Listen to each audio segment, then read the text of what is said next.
Bem, irmãos, eu queria convidá-los a abrir comigo o texto da Palavra de Deus que se encontra em 2 Samuel, no capítulo 9. 2 Samuel, capítulo 9. A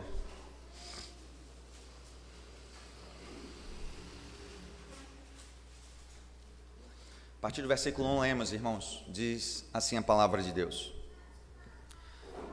Um dia, Davi perguntou: será que resta ainda alguém da família de Saul, para que use de bondade para com ele, por causa de Jonatas? Havia um servo na casa de Saul, cujo nome era Ziba. Chamaram-no, pedindo que viesse falar com Davi. O rei perguntou: você é Ziba? Ele respondeu: sou eu mesmo, seu servo. Então Davi perguntou: existe mais alguém da família de Saul, para que eu use da bondade de Deus para com ele? Ziba respondeu: ainda existe um filho de Jonatas, aleijado de ambos os pés. Então o rei perguntou: e onde está ele? Ziba respondeu: ele está na casa de Maquir, filho de Amiel, em Lodebar. Meus queridos, nós temos diante de nós o texto da Palavra de Deus, e aqui nós temos um dos pedaços da história de Davi. Davi, ele é um personagem muito importante no Antigo Testamento, provavelmente um dos mais amados por nós, porque ele aponta para Cristo, não é? Ele ocupa esse lugar tipológico, apontando para Cristo Jesus como o ungido de Deus, como o rei que Deus levanta para governar em seu nome, um tipo de Cristo. Obviamente, ele cumpre esse lugar de forma imperfeita, afinal de contas ele é só um tipo, ele não é o próprio Cristo. E a história de Davi é muito amada por todos nós. No entanto, na história de Davi, cruza com ele um personagem que muitas vezes não é tão enfatizado por nós, mas que é um dos meus personagens preferidos de todo o Antigo Testamento, que é Mefibosete. E o motivo, meus irmãos, de eu gostar tanto da história de Mefibosete é porque eu acredito que, assim como Davi aponta para Cristo, Mefibosete aponta para a nossa situação também diante de Deus. Então, assim como vinculamos Davi a Cristo, eu particularmente me identifico muito na história de Mefibosete. E o texto que lemos, ele começa narrando que Davi, quando já estava como rei de Israel, então um dia disse essas palavras. Ele quer encontrar alguém da casa de Saul, e o versículo 1 diz: para que use de bondade para com ele por causa de Jonatas. E então procuram alguém que tinha sido servo de Saul, e encontram Ziba. E aí Davi pergunta a ele se alguém da descendência de Saul ainda está vivo, e ele diz: sim, existe alguém. E aí ele então relata, né, o versículo 3, Ziba respondeu, lá na parte B, Ziba respondeu: ainda existe um filho de Jonatas, aleijado de ambos os pés. A história de Mefibosete, ela é interessante, irmãos, porque que eu me identifico com essa história. Porque Mefibosete é filho de Jonatas, ele é neto de Saul, ou seja, ele fazia parte da casa real de Israel, ele era um príncipe em Israel, ele nasceu dentro da realeza de Israel, e ele era, vamos dizer, o segundo da linha sucessória, pelo menos, não é? Ou um deles. Existe a possibilidade de ser o segundo ou um deles, um de seus irmãos poderiam ser, e não ele. Mas seria alguém que estava na linha sucessória para assumir o trono de Israel, ou seja, ele tinha diante de si um grande futuro, um futuro de privilégios e de status reais. No entanto, Mefibosete, ele sairá dessa condição por causa dos pecados do seu pai Saul. Seu pai, vocês entendem, né? Na verdade, seu avô. Ou seja, Saul, porque transgrediu a vontade do Senhor, ele sucumbiu diante de Deus, e com Saul sucumbiu não apenas ele, mas toda a sua descendência. Ou seja, o Senhor rejeitou a linhagem de Saul para que não reinassem em Israel. E por causa do pecado do seu pai, Mefibosete sai daquele lugar de grande futuro para um lugar de terrível condição. Pois está escrito que um dia Saul foi com Jonatas para a batalha, e ambos morrem naquela batalha. E então, porque está escrito aqui, existe um filho de Jonatas aleijado de ambos os pés. 2 Samuel, no capítulo 4, versículo 4, diz o que aconteceu. Saul e Jonatas morrem em batalha, e então um dos seus servos vem avisar da morte, tanto de Saul quanto de Jonatas. A ama que cuidava de Mefibosete, então recebe essa notícia, e ela se apressa a fugir com ele, para que ele não seja assassinado. Afinal de contas, todos os descendentes de Saul foram. Então ela se apressa a fugir com ele, e nessa história de tentar fugir com ele com pressa, ela deixa o menino cair. Ele só tinha 5 anos naquele momento, então na queda ele fica aleijado das 2 pernas. Ou seja, aquele garoto que tinha um futuro brilhante diante de si, por causa dos pecados do seu pai, ele agora perde esse lugar, e agora ele está deficiente, ele está danificado, ele sofre um grande prejuízo por isto. E eu sempre vinculei essa condição com a nossa condição, visto que em Adão todos nós pecamos, e por causa da transgressão de nosso pai, nós que tínhamos um futuro diante de Deus maravilhoso traçado, obviamente nós sabemos que do ponto de vista apenas humano, porque o Senhor não tem plano B, mas do ponto de vista humano, o Senhor que nos deu o jardim, o Senhor que caminhava conosco todos os dias e nos deu sua bondade, agora, por conta do pecado dos nossos pais, nós perdemos esse lugar de privilégio ao lado do Senhor, assim como também aconteceu com Mefibosete. E não apenas isso, nós trazemos em nós mesmos as marcas dessa condição. Nós caímos de nossa condição original, como se estivéssemos com deficiência nas pernas, já não conseguimos traçar mais os mesmos caminhos que traçaríamos antes da queda.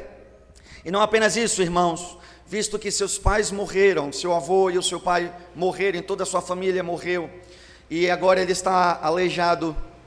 A única coisa que restou para Mefibosete foi que, como está escrito, lá aí no versículo 4 diz: e onde está ele? Ziba respondeu: ele está na casa de Maquir, filho de Amiel, em Lodebar.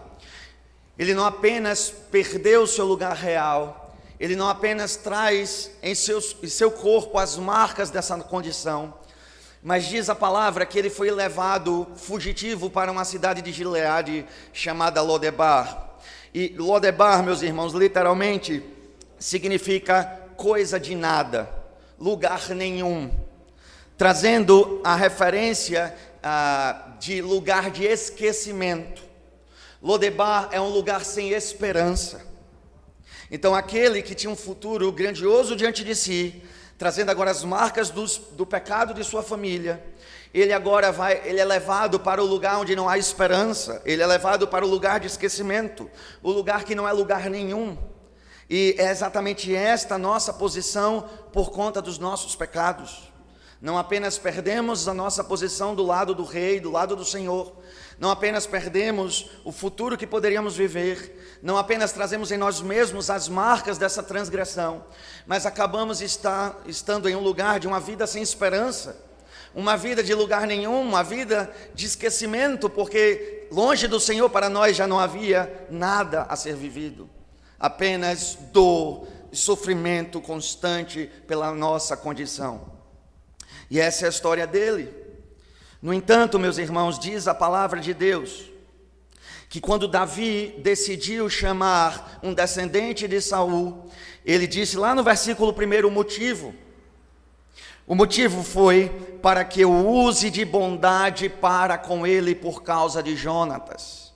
O que é interessante nessa história, meus irmãos, é porque, pela razão humana, Davi deveria odiar toda a descendência de Saul. Vocês sabem o quanto Saul perseguiu a Davi. E quando Davi diz: será que há ainda algum descendente vivo de Saul? Talvez as pessoas esperavam que Davi estava querendo saber isso para matá-lo, para eliminar a descendência de Saul de todo Israel. Mas não é isso, sem motivo nenhum, sem qualquer razão aparente. Davi diz: há algum descendente de Saul para que eu possa mostrar bondade para com ele. Então Davi, ele irá tratar o descendente de Saul de uma forma que o descendente de Saul não mereceria do ponto de vista humano, e nós temos um termo para isso, e o termo é graça. tratá-lo como a lógica diz que não deveria ser tratado. E é interessante que Davi explica o porquê ele irá tratar com graça Mefibosete. Ele diz, por causa de Jonatas. O que é que Davi está dizendo? Davi no passado havia feito um pacto com Jonatas, de que eles cuidariam um do outro e da descendência um do outro. Davi está dizendo que irá tratar Mefibosete com graça, porque ele tinha feito um pacto lá atrás, e ele seria fiel a esse pacto. E vocês percebem, meus irmãos, que essa é exatamente a nossa história, pois o rei dos reis, o Senhor dos senhores, Cristo Jesus, o nosso Salvador, ele veio para ser expressão da graça em nossas vidas. E por que ele nos trataria com graça, irmãos, se nós não merecíamos ser tratados com graça? Se nós fazemos parte da família que transgrediu a vontade de Deus, se nós somos ímpios e pecadores e merecemos a morte, merecemos a sua condenação, por que ele nos trataria com graça? Vocês percebem que a razão é a mesma. Cristo nos tratou com graça por conta do pacto que ele realizou com o Pai em nosso favor. Para ser fiel ao pacto eterno, Cristo então haveria de revelar graça sobre nós. E é exatamente isso que vai acontecer na história de Mefibosete. Nós vemos, meus irmãos, no versículo 5, Davi dizendo: então o rei mandou trazê-lo de Lodebar, da casa de Maquir, filho de Amiel. Quando Mefibosete, filho de Jonatas, filho de Saul, chegou diante de Davi, inclinou-se, prostrando-se com o rosto em terra. Davi disse: Mefibosete. Ele respondeu: aqui estou, às suas ordens. Então Davi lhe disse: não tenha medo, porque serei bondoso com você, por causa de Jonatas, seu pai. É interessante que Davi manda chamar Mefibosete, e Davi diz claramente, em versículo 5, então o rei Davi mandou trazê-lo de Lodebar. Davi diz: retirem Mefibosete da terra do esquecimento, retirem ele da terra da não esperança, da terra da desolação, tirem-o de lá e tragam até a minha presença. E o apóstolo Paulo vai nos dizer na palavra de Deus que ele nos arrancou do domínio das trevas e nos transportou para o reino do Filho do seu amor. Ele nos arrancou, meus irmãos, desse lugar de desolação. Ele nos arrancou do lugar de desgraça e não esperança onde estávamos, e ele nos transportou até o seu reino, até a sua presença, exatamente como Davi fez com Mefibosete. E agora estava ali Mefibosete diante do rei, diante daquele que o próprio Mefibosete sabia que deveria lhe tratar com juízo, que deveria lhe tirar a vida por causa das transgressões do seu pai. E quando Mefibosete está diante de Davi, ele tem consciência disso, pois diz a palavra de Deus, quando ele entrou na presença de Davi, ele inclinou-se, prostrando-se com o rosto em terra, e disse: aqui estou eu, às suas ordens. Aqui estou eu, Davi, reconhecendo que você é o rei, que você é o ungido de Deus, que você é quem deve reinar em Israel. Eu me coloco como teu servo e estou debaixo da tua autoridade, do teu juízo. Meus queridos irmãos, assim será com cada um de nós. Um dia o rei nos chamará à sua presença, e naquele dia, com rostos em terra, nós haveremos de reconhecer a soberania dele, e reconhecer o seu senhorio sobre as nossas vidas, e reconhecer que diante dele merecemos juízo. Nós saberemos naquele dia, irmãos, que o que merecíamos é que ele nos condenasse eternamente.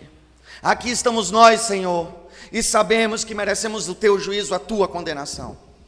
No entanto, Davi diz a ele: não tenha medo, não tenha medo, porque serei bondoso com você, por causa de Jonatas, seu pai. E naquele dia, meus irmãos, nós ouviremos palavras semelhantes da boca do rei, no entanto, palavras ainda maiores e mais maravilhosas do que esta, porque naquele dia não receberemos uma palavra de juízo do Senhor, mas ele nos dirá: não tenham medo, Eu lhes tratarei com bondade, eu não lhes condenarei, eu lhes tratarei com bondade e com graça.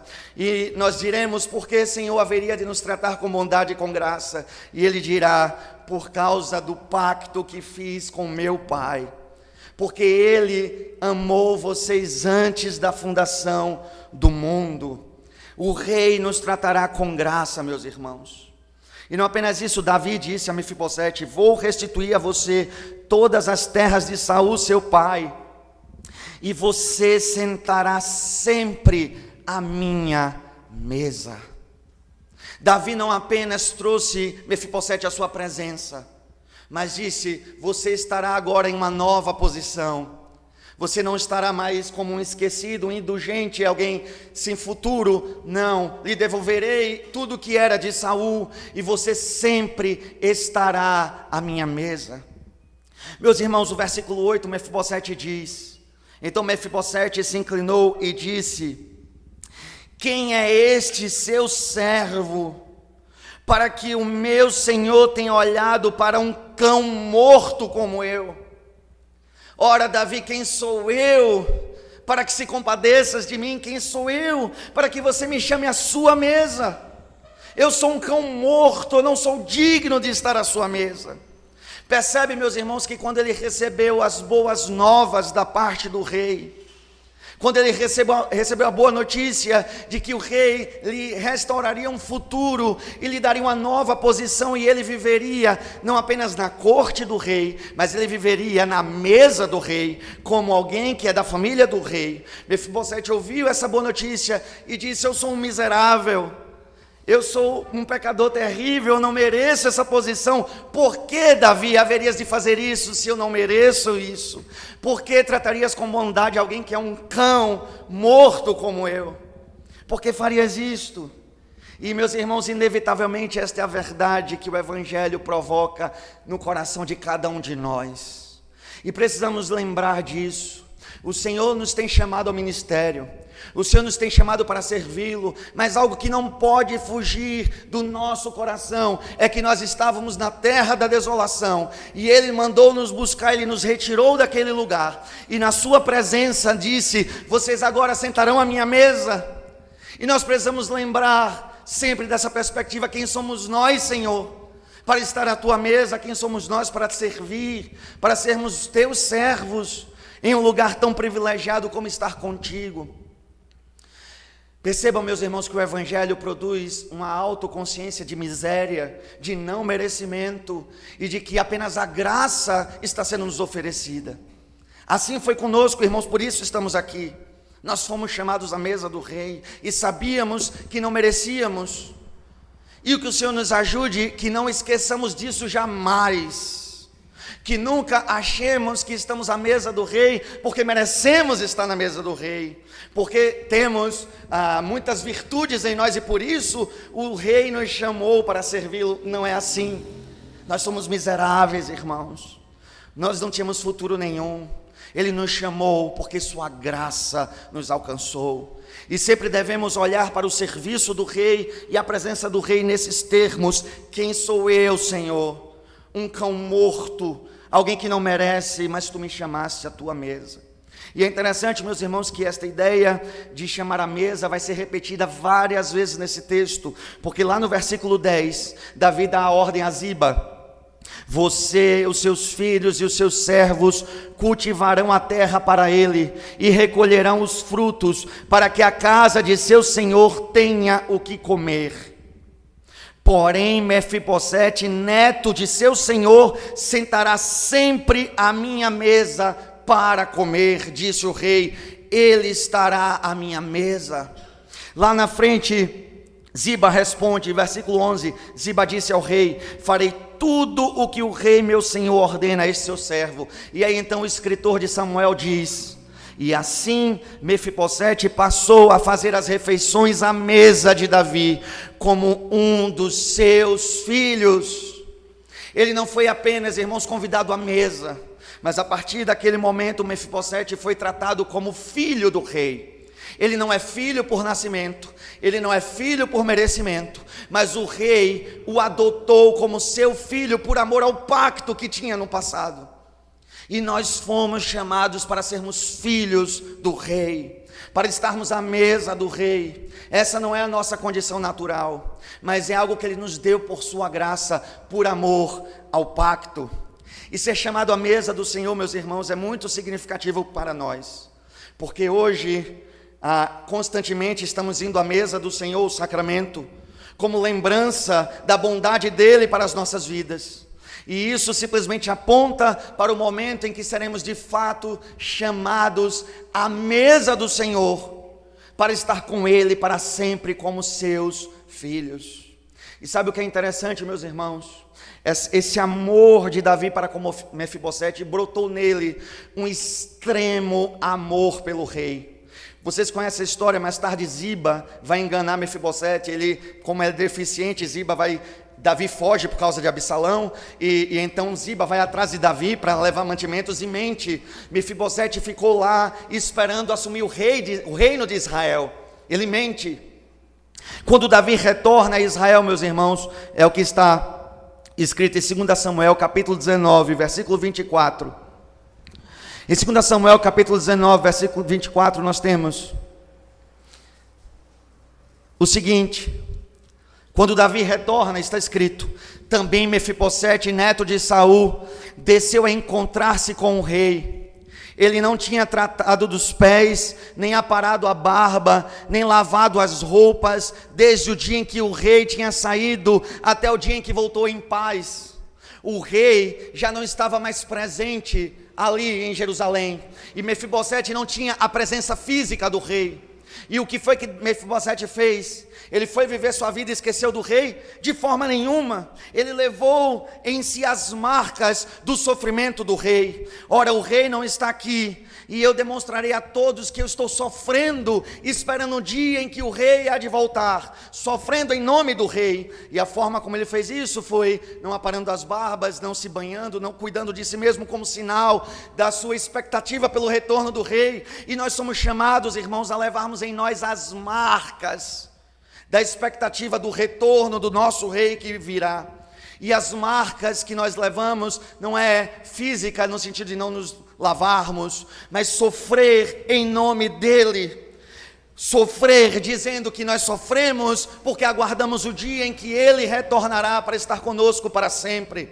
Levamos nos nossos corpos o sofrimento de Jesus e as marcas de Jesus, porque aguardamos o retorno do rei. Mefibosete foi traído, e como eu disse, Ziba enganou Davi dizendo: olha, ele te abandonou para assumir o trono. Quando Davi voltou, chamou Mefibosete à sua presença e disse: por que você fez isso? Mefibosete explica que foi enganado, e diz: eu fui enganado, Davi, nada disso é verdade. Mas então ele diz, lá no versículo 27, meu Senhor é como um anjo de Deus, que faça o que achar melhor. Mefibosete confia na justiça do rei, ele confia na vontade do rei e está disposto a cumprir e viver exatamente aquilo que o rei ordenar, porque ele o ama, porque ele estava em lugar nenhum, sem futuro, ele era um cão esquecido, e o rei o resgatou daquela condição. Por isso ele ama o rei, ele confia no rei e está disposto a viver para servir à vontade do rei. Irmãos, será que nós somos menos fiéis ao nosso rei do que Mefibosete era a Davi? Será que o tamanho da graça que nos alcançou é menor do que aquela que ele recebeu de Davi? Nós sabemos que não, porque Davi, apesar de homem de Deus, era um ímpio. Ora, meus irmãos, a graça que nos foi dada é muito maior, e o amor que deveríamos ter em resposta deveria ser também muito maior, e a disposição a ser fiel à vontade do rei e a servi-lo deveria ser ainda mais intensa. Tentando resolver o problema, Davi disse: ora, metade das coisas fica para Ziba, metade das coisas fica para Mefibosete. Mefibosete vai ouvir isso e vai dizer assim, 28, porque toda a casa de meu pai era digna de morte diante do rei meu senhor, mas o rei pôs este seu servo entre os que sentam à sua mesa para comer. Davi, eu não merecia nada, eu não tinha expectativa nenhuma, tudo que eu merecia era a morte, e você me chamou à sua mesa para comer com você. E quando Davi diz, você fica com metade e Ziba fica com metade, qual foi a resposta dele? Meus irmãos, versículo 30. Mefibosete disse ao rei que ele fique com tudo. Que ele fique com tudo, Davi. Uma vez que o rei, meu senhor, já voltou em paz para a sua casa. Davi, eu não quero nada, eu não quero as tuas riquezas, eu não quero as benécias das tuas mãos, porque tu voltaste, o meu coração está satisfeito, o meu coração está alegre, o meu contentamento é a tua presença, ó Davi. Se você está presente, eu já tenho tudo o que preciso, eu não preciso das coisas que você pode me dar, porque tudo que eu preciso é da tua presença, uma vez que eu não era ninguém, e você me chamou para comer na sua mesa. E assim, meus irmãos, devemos ser nós, no que tange o nosso Senhor Jesus Cristo.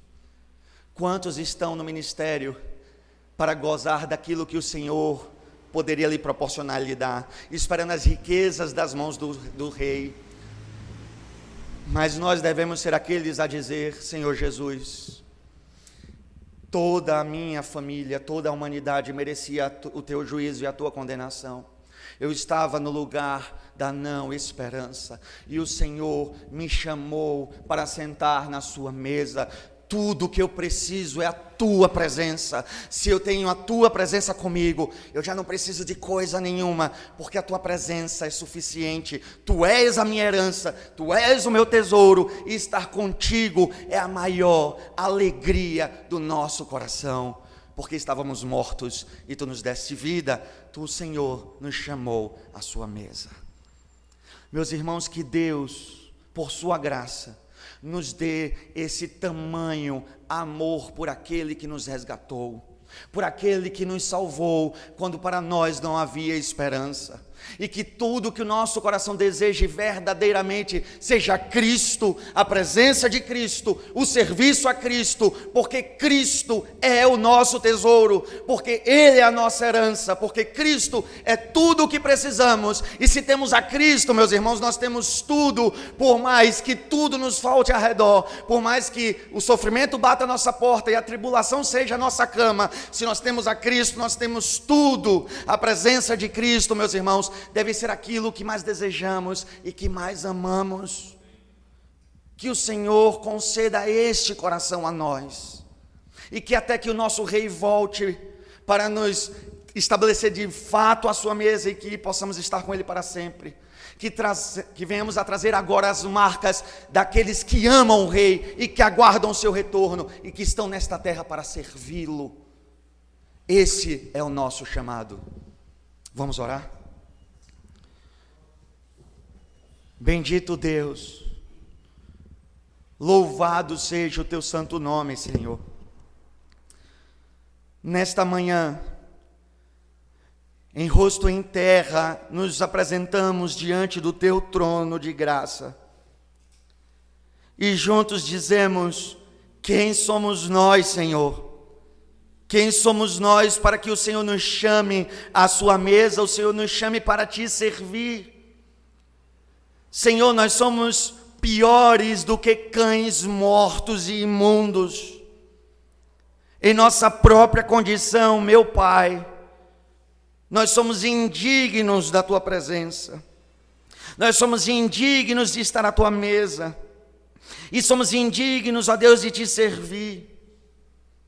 Muito obrigado, Senhor, porque a tua graça nos alcançou. O teu favor imerecido veio até nós na pessoa do nosso Senhor Jesus Cristo. Muito obrigado, Senhor, porque quando estávamos na terra da desolação, o Senhor nos arrancou do império das trevas e nos transportou para o reino do teu Filho amado.